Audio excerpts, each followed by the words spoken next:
Welcome to Toon TV Adventure.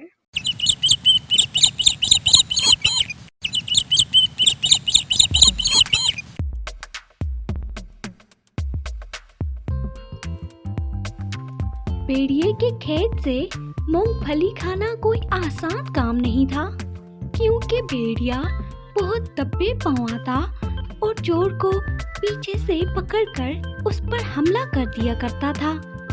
लेकिन गुलहरी फिर भी हर रोज चुपके से उस भेड़िए के खेत में आती और मूंगफली चुरा कर खा लिया करती थी। पहले तो वो एक बड़ी सी हड्डी वहाँ पर दबा दिया करती थी, उसके बाद बहुत सारी मूंगफलियाँ खाने लगती। भेड़िए को भी मूंगफली की चोरी का पता चल गया। एक दिन वो चोर को पकड़ने के लिए वहाँ पर मौजूद एक दरख्त के पीछे जाकर छुप गया और इंतजार करने लगा। और कुछ ही देर बाद वहाँ पर एक गुलहरी आई। उसके मुंह में एक हड्डी भी थी। उसने वो हड्डी जमीन में दफन कर दी। हड्डी जमीन में दफन करने के बाद वो गुलहरी मूंगफली खाने लगी। जब उसका पेट अच्छे से भर गया तो अब उसने सोचा कि वहाँ से निकल जाए, ऐसा न हो कि कहीं भेड़िया उसे देख ले और उसकी भेड़ियों के हाथे और उसकी शामत आ जाए।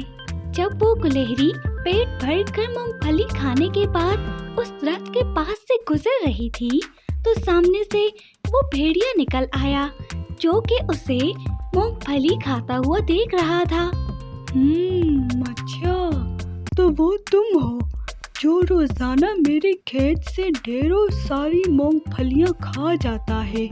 ये तो आज मैंने सोचा कि मैं देखूं तो सही ये काम आखिर कर कौन रहा है, तो वो तुम ही हो। अरे नहीं, ऐसी बात तो नहीं है।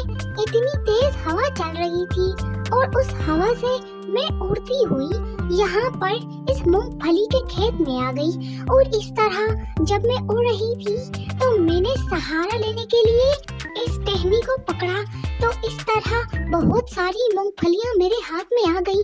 तो मैंने सोचा कि अब क्यों ना इनको खाकर ही आगे निकल जाऊं। बस गुलहरी, अपनी बकवास बंद करो, अब तुम्हारा कीमा पकाया जाएगा। ठीक है, अगर तुमने मेरा कीमा बनाना है तो बेशक बना लो, मगर मेरे पास एक बहुत बड़ा राज है तुम्हारे लिए। ठीक है, तुम मुझे कीमा बनाकर खा लो, मैं तुम्हें वो राज नहीं बताने वाली।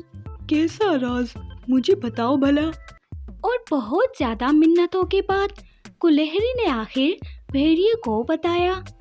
मुझे ये बात मालूम पड़ी है कि तुम्हारे खेत में डायनासोर की हड्डियां हैं और जो भी जानवर उन हड्डियों को खा लेता है तो वो अपने से कई ज्यादा गुना बड़ा जानवर खा सकता है। उस जानवर में इतनी ज्यादा ताकत आ जाती है कि वो हर एक जानवर का मुकाबला कर सकता है, चाहे वो कितना ही बड़ा क्यों ना हो। तो ठीक है, हम दोनों वहाँ पर जाते हैं और जाकर उन हड्डियों को ढूंढते हैं। तुम मेरी मदद करो उन हड्डियों को ढूंढने में। चलो जल्दी करो, देर नहीं करते।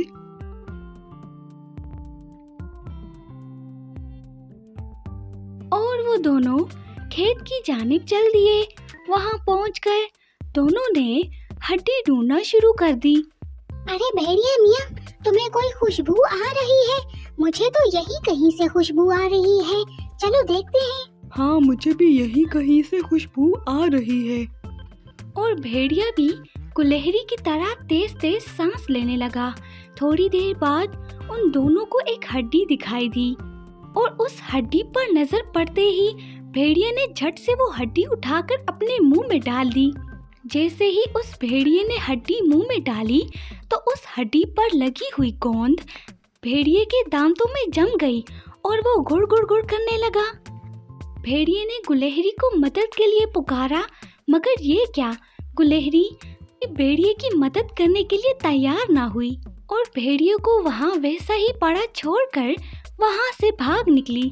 भेड़िए ने बहुत कोशिश की और अपने हाथों से उस हड्डी को जोर लगाकर बाहर निकालना चाहा, मगर उसका सारा जिस्म पसीने में डूब गया और उसकी आंखें बाहर को निकल आईं।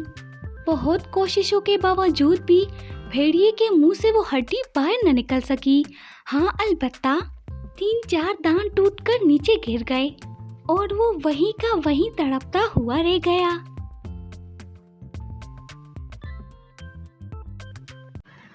हमारे चैनल से जुड़े रहने के लिए लाइक और सब्सक्राइब करना ना भूलिएगा और हमारी नई आने वाली वीडियो को हासिल करने के लिए बेल आइकन को दबा दीजिए। शुक्रिया।